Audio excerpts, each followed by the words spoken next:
Bab 749. Wanita adalah harimau. Beberapa saat kemudian, Vanessa Xiao mengangkat kepalanya dan bertanya, "Louis, apa yang harus kita lakukan sekarang?" Vanessa Xiao bukan orang yang jengkel. Dia juga tidak bodoh. Tidak seperti seorang kakak Louis Lu lainnya yang bodoh. Saat ini dia dengan cepat memahami hal penting di dalam masalah ini.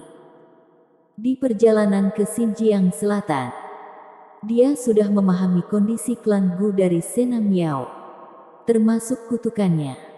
Jadi ketika dia tahu kekejaman Eli Miao adalah aktingnya, dia dengan cepat menyadari ibunya ini berniat baik. 2 hari ini kamu tinggal di tempat Bibi Miao.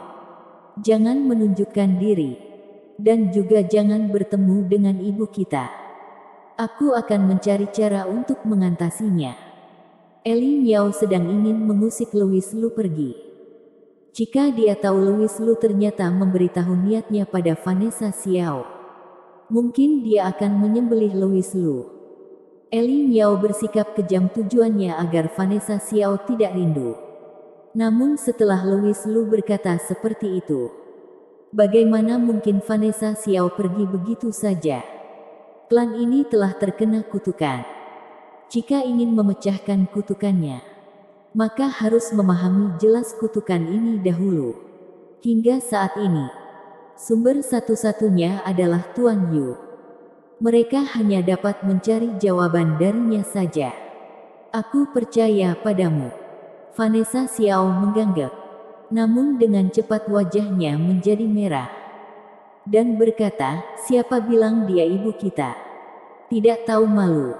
Itu hanya perlu menunggu waktu. Louis Lu mengamati Vanessa Xiao. Wajah kakaknya ini terlihat sangat lugu. Dan juga sangat sempurna. Namun jika ingin membicarakannya, sepertinya di antara kakak-kakaknya, hanya kakak keenam saja yang hatinya masih belum jelas. Tidak seperti beberapa yang lainnya. Semuanya sudah menunjukkan hatinya. Bahkan ada beberapa yang sudah matang. Louis Lu tidak brengsek. Dia hanya berhati lunak. Benar. Sedikit pun tidak brengsek. Pria brengsek itu tidak perlu hidup. Apakah sudah cukup melihatnya? Ketika ditatap seperti itu oleh Louis Lu, wajah cantik Vanessa Xiao semakin panas. Jadi dia meliriknya sembari berkata, masih belum cukup. Louis Lu tersenyum dan berkata. Lalu tatapannya sama sekali tidak terpisah dari tubuh Vanessa Xiao. Dan dia menganggap orang di samping sana tidak ada. Ternyata masih ada orang. Sena Miao mengerling matanya. Lalu berkata, baik. Kalian anggap saja Bibi Miao ini sudah mati. Sekarang dia sudah tidak melawan. Dan menerima panggilannya sebagai Bibi Miao.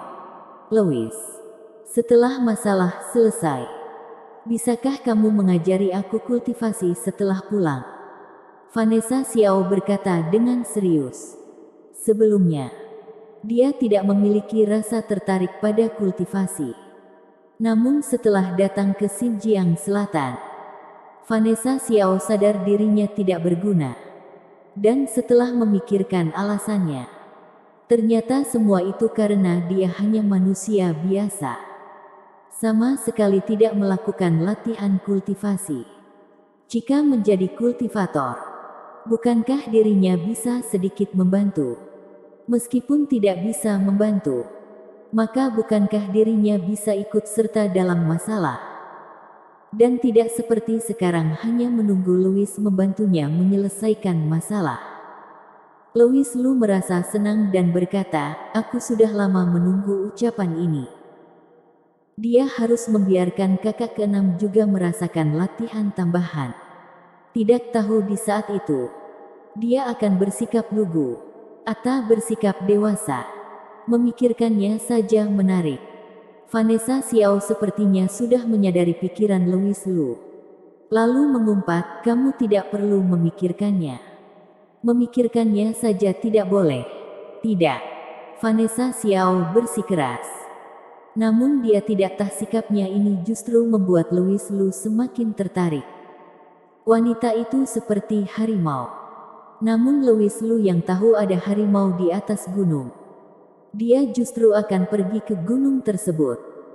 Bahkan kakak ketujuh Luo yang paling keras kepala saja hampir bersujud di depanku. Apalagi kamu. Louis Lu sangat percaya diri. Namun saat ini Sena Miao berkata, aku sarankan kalian jangan cepat terlalu senang. Kutukan itu tidak akan bisa diatasi dengan mudah. Jika mudah, mereka klan Gu sudah perlu dikendalikan oleh Tuan Yu itu selama 5 tahun. Louis Lu menggelengkan kepalanya dan berkata, Bibi Miao, kamu tidak boleh seperti itu. Sudah jelas semua jawaban ada di Tuan Yu. Hanya saja kalian tidak berani pergi bertanya padanya. Kamu bisa membicarakannya dengan begitu mudah. Itu karena bukan kamu yang terkena kutukannya. Sena Miao menggerling matanya pada Louis Lu. Awalnya, bukannya tidak ada yang bertanya.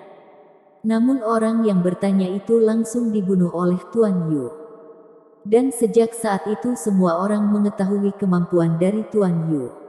Gold Core sempurna. Siapa yang berani mengusiknya? Dan karena hal itu, Tuan Yu marah besar. Dia berkata jika terjadi lagi, dia tidak akan memberikan pil obat lagi. Dan membiarkan kami musnah. Jadi tentu saja mereka tidak berani sembarangan bertindak lagi. Namun saat ini Louis Lu justru mengatakannya dengan begitu mudah. Sena Miao berpikir. Dia merasa dirinya harus memperjelaskannya lagi. Dia berkata, Tuan Lu, jika kamu bersedia membantuku, aku sangat tersentuh. Namun Tuan Yu itu seorang petarung Gold Core sempurna. Jadi lebih baik kamu tidak mengusiknya. Sebelumnya ketika bertemu dengan Yuri Miao yang memprovokasi, Louis Lu berkata dirinya yakin menghabisi Freddy Ye. Dan saat itu Sena Miao percaya. Freddy Ye adalah Gold Core tahap awal. Sena Miao sangat mempercayai Louis Lu. Mengenai Louis Lu ingin mencari petunjuk dari Tuan Yu. Itu sudah hal yang tidak bisa dia percayai lain. Saat ini Sena Miao hanya merasa takut. Takut Louis Lu akan sembarangan. Karena hal ini berhubungan dengan hidup mati klan Gu. Melihat Sena Miao yang cemas, Louis Lu dengan yakin berkata, jika aku tidak yakin, aku tidak akan melakukannya. Jadi kamu tenang saja. Sena Miao menatap Louis Lu dengan ragu. Semakin dia yakin, aku merasa semakin panik. Di sisi lain, Yuri Miao sedang bersumpah. Tetua pertama dengan tegas berkata, jika sumpah dilanggar, bukankah kamu tahu apa akibatnya? Apakah kamu sudah yakin? Wajah Yuri Miao menjadi pucat. Dia menoleh ke arah Freddy Ye. Melihat Freddy Yen mengangguk padanya dengan penuh percaya diri, dia baru berkata, tetua pertama, aku sudah memutuskannya. Freddy pasti tidak akan membuatku kecewa. Saat ini tetua pertama menoleh ke arah Freddy Ye. Kemudian dia berkata kepada Yuri Miao, karena sudah memutuskannya, maka silahkan tanda tangan di surat sumpah. Lalu kep jarimu. Dan Yuri Miao melakukannya. Bersambung.